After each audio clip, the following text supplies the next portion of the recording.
welcome to Hangover with Cosmos, where we started talking about is there life on Venus, and we'll see what happens now. Well, we pretty much went through the whole solar system. We went through the whole solar Yeah. But I think it's hard not to, because You have to. Yeah, you kind of have to. Because it is. Well, you can't have a conversation about life Mm-hmm. and not look beyond the Earth. No, because statistically, there has got to be life beyond Earth. For my personal opinion, the chances, I know there's little hairs on the microphone, the chances are that if there is some other life forms evolved and advanced enough for space travel beyond their own solar systems, planetary systems, that they wouldn't waste the resources just to come here, stop by and not announce themselves and just abduct a couple of farmers for experimentation. Unless they have their own prime directive. No. Yeah, but why do they always take people from Kansas? Why is it always a farmer from Kansas? It's always a farmer. So Kansas is pretty close to where I'm at. So it's never some businessman from San Francisco or New York or some shit. It's always some hillbilly out in the middle of nowhere. Well, I'm so interested to know if we do happen to find life wherever, what their base, system, if it's DNA or if there's something else that's constructing them. I'm so interested. And if we do find life somewhere, that's fascinating, because it's life could be made of anything, Right, and if it is DNA, for example, and we find DNA, let's say, in a different solar system, what the hell does that mean? Were we all planted by seeds by some other race, like a Star Trek episode? Yep. I know what you're talking about. And there's also Klingons and Romulans and there's also another great Isaac Asimov book called The Gods Themselves, and in which one of the side stories are these entities that have life just as energy. It's not, physical. It's just a type of energy that evolves through the progression. That's also that kind of Star Trek episode where there was those energy beings, and it was one of those back in time episodes. Star Trek has it all. Yeah. Crusher. That was a good one. They went to the 1800s, and your mom could also. It's like that. Hold on. Hey, turn it out. I'm going to call that a drink first, folks. The dogs are playing.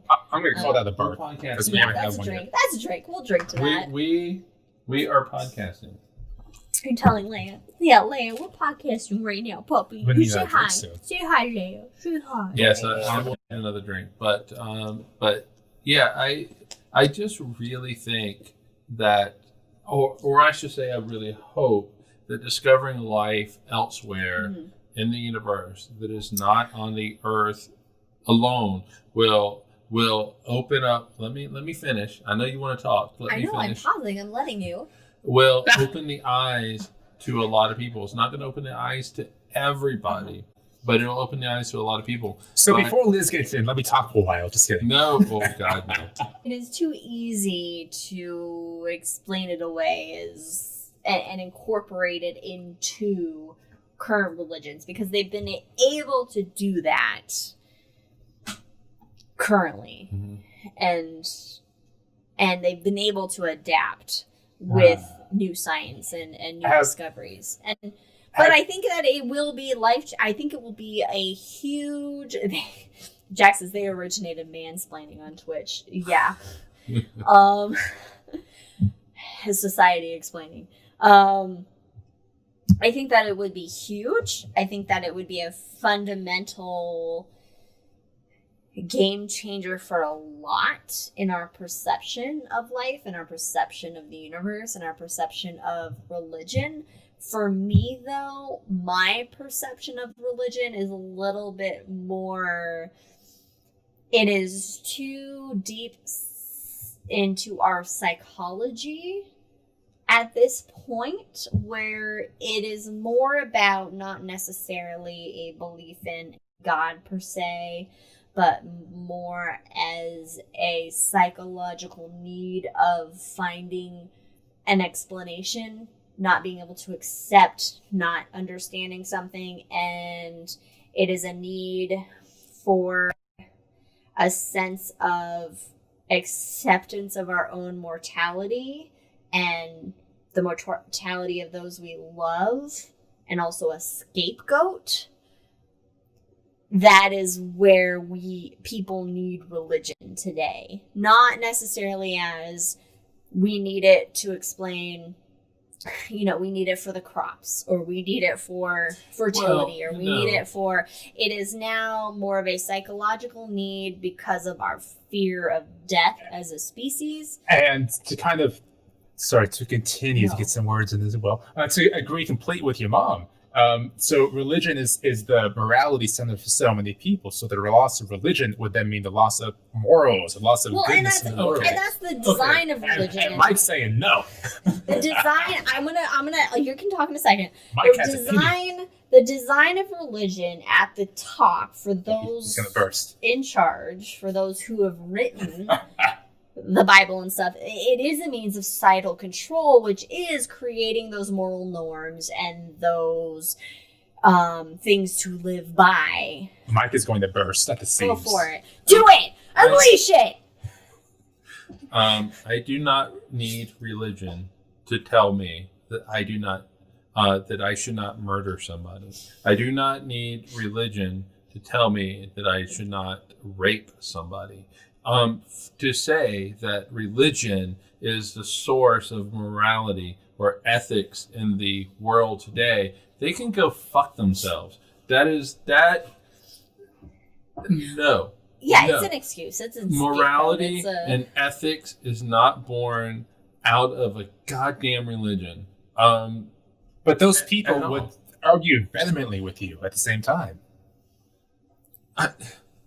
So, I know. You know what? If you need religion to tell you that murder is wrong, if you need religion to tell you that rape is then wrong, you're a shitty person. If you need religion to tell you that you should not fuck kids, then you are a shitty ass fucking person. Or animals. Preach to the choir, Mike. Preach it. Then you know what? You are a shitty person. You are hiding behind your religion, your book that was written by a person. Well, you know what? Jack Kerouac wrote some books too. That doesn't mean they were inspired by God. Harry Potter is not inspired by God. Well, that's because that's satanic scripture. So the Dalai Lama was asked. I think he was asked by Robert. He was asked by Robert Thurman, Uma Thurman's dad, by the way. That's a weird story too. Yeah, he was asked if there was conclusive proof that the reincarnation did not happen, how would that affect Buddhism?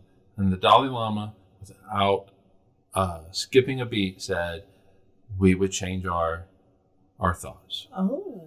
So, Buddhism doesn't talk about life on other planets, but that is the only one that, to me, has addressed what they would do if life was found elsewhere. They would change their thought. Let me segue to this here question. If we do find an advanced, intelligent civilization out there that makes contact with us, what do you think they will be? Will they be offensive? Will they try to eat us? Will they try to destroy us? Will it be knowledge sharing? Will they just be, hey, what's up, guys, and leave us alone? Like, what do you think? It's that Nigerian email scam. Nigerian prince. Yeah. If you only send us 2.6 trillion space bucks, we can bring back your space credits tenfold.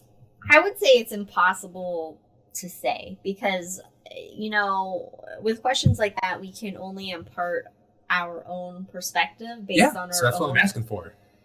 Well, if it's based on us, it would be hostile because we, at least for Americans, okay, no, I'm just going to say it as humanity as species. USA. And our us versus them lizard brains, that it would be a defensive and hostile, could be hostile.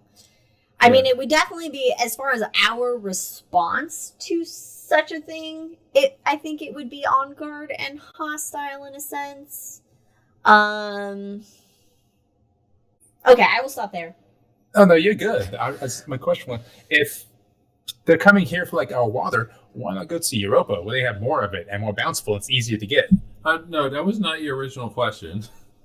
No, it wasn't. No. Okay, so it evolved to that. Yes, go to Europa, these ice moons, and grab that and stuff like that. But all right. So the original question, which I really can't quite remember, but I do remember. No, you went for I know. But I do remember I had two answers to it. Okay. So if you look at, all right, so we've received a signal from this alien civilization.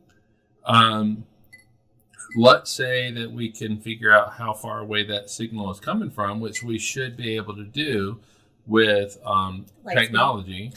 Light speed. If it is between us and the moon, might be a problem, but most likely not a problem. But the problem is going to be, the scientists understand that. The logical thinkers, the rationalists of the world understand that. It's everybody else who doesn't understand that and is like, they're coming here for our cows and our pigs for bacon. It's that, which I can't blame them for bacon. Well, yeah, bacon's delicious. Or do we have massive boosters on the planet itself to lift ourselves out of orbit, as done in the Netflix movie Wandering Earth, which is a really fun watch? What? Oh, we have to. That would take. It's a really cool watch. That would take an enormous amount of fuel. It is, but it's really fun to watch. For me personally, I realized that I know that you want to say something, Liz. However, give me a second. Okay. I realize this falls into the same category of people wanting something afterlife, a la religion, to provide. I really do. I have to believe that the alien signal will bring us together, a la Star Trek, where poverty, hunger, war is all gone within 50 years. I have to believe that. Reality might be completely different. But first of all, I would say capitalism gets in the way, but also I'd like to say, Jack on Twitch says Earth would need a Druidian level planetary shield, and I would like to ask Jack, is that a World of Warcraft reference? Because if so, I am on board with that. I know what you're talking about. It sounds a lot like a Spaceballs reference. Oh, Spaceball. Okay. You're right. Okay. Planet. See, I went. That's why I said we don't look Jewish, because that's part of the joke. If I could keep posing questions, because that's what I enjoy doing. No, I think you need to answer your question. Yeah, answer your own fucking question, Brandon. I do not. God damn it! There's no reason for aliens to be hostile, except if they fear our trajectory down the technological line to where we could possibly supplant them as the superior beings in the universe. Okay, so I do not believe that they're hostile. So one of the cool theories about, like, looking at Fermi's paradox, if we have X amount of stars and X amount of planets, there should be X amount of life out there. Where is it? One of the cool, fun theories, I think at least, is that most of them are in hiding because there's this super powerful other civilization that just eats smaller civilizations up. So everyone's in hiding from them. That's just kind of a cool idea. No, that sounds right. So speaking about Star Trek, drop the DNA into a primordial soup, which I'm just going to say our collective mom just talked about. This mom. Yeah, so there are these extraterrestrial beings going around the galaxy, dropping off their DNA rather at all these different locations, which is how you end up with humans or how you end up with Klingons or Vulcans. Well, bipedal species here. So that would kind of make sense in that context. So we do happen to find another species that somehow looks like us, which would be insane because Are we it's not gonna efficient happen. beings? I don't know. So you would have to think, especially if you have DNA. If we find aliens outside of the solar system with DNA, that's like you say that would defeat religion. I think that would blow religion up. Like that would just make it much bigger in our world. Because clearly that was put there by some kind of entity like a god. If there's DNA, Yeah, it would.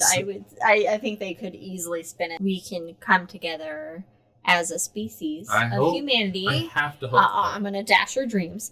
That's it, right. But and we can see that after like 9/11, there was except for it was everybody against Muslims, which is not fair. Yeah, but 9/11 was that there was somebody that was us that did this. That's the thing, though. It will be humanity versus. Like what type of person would you put forward as a spokesman? Would you put somebody as a scientist? Would you put a humanitarian? No. Would you put a philosopher? Scientist. A scientist. Scientist. Now, there are a lot of issues that could pop up with that, though. Like I would think you would almost want some kind of. You know what? There's going to be a lot of issues that pop up with any category that you choose, whether it is a politician or a humanitarian. But the thing is that there have been that this question has been thought of, and it actually has been to the point where it is, hey, we have floated some names, and was it Paul Davies? He's with ASU. It should be. Or associated with it. Maybe it should would be. you put forward like a Stephen Hawking or a Martin Luther King type? It should be a dolphin. A whale? It's not going to be Jaiping. Dolphin are the second smartest species on Earth. Somebody strong in humanities and civil rights. Somebody who understands the value of a life versus somebody who understands the value of numbers. It should be especially. A scientist is too broad because you have so many different scientists, but I think it's a scientist embodies somebody that's looking at the world in a objective, rational, logical way. The problem is that yes, every scientist is a human who has their own inherent biases that they have to overcome, and look at the data in a objective, rational way. And that is definitely something that is needed just on our own, just throughout the world on our own survival basis, but at the time being, currently, if aliens visited us now, we'd be totally. It's a fun thought experiment, Mike. Jesus. It is a fun thought experiment. Okay, so bringing it around full circle, does Venus have life? No. Wow, that was. Did Venus have life? Maybe. You know what's funny is Brandon never answered any of these questions. I know he doesn't. He poses the answer. I can, but then we go on tangents and it gets flipped around, and I ask more questions. I can gladly answer any of my questions if you would like, if you remember them. Us as a species, that we need to come together and we need to work together in order to advance everything. It's like a Beatles song. Society, advance our life, advance humanity. Because at the end of the fucking day, we all inhabit one planet for sure. And it's this Consider again that pale blue dot we've been talking about. Exactly. Everything, every human, every species that we know of that has ever lived has lived on this planet. And every young couple in love. The Earth is for everybody. We should not be divided by the ocean, by imaginary lines projected onto planetary surfaces. Or by creed. Gender, race. Sexual orientation, etc. We are all every teacher, every soldier, we're all flesh and blood. We're all carbon-based beings.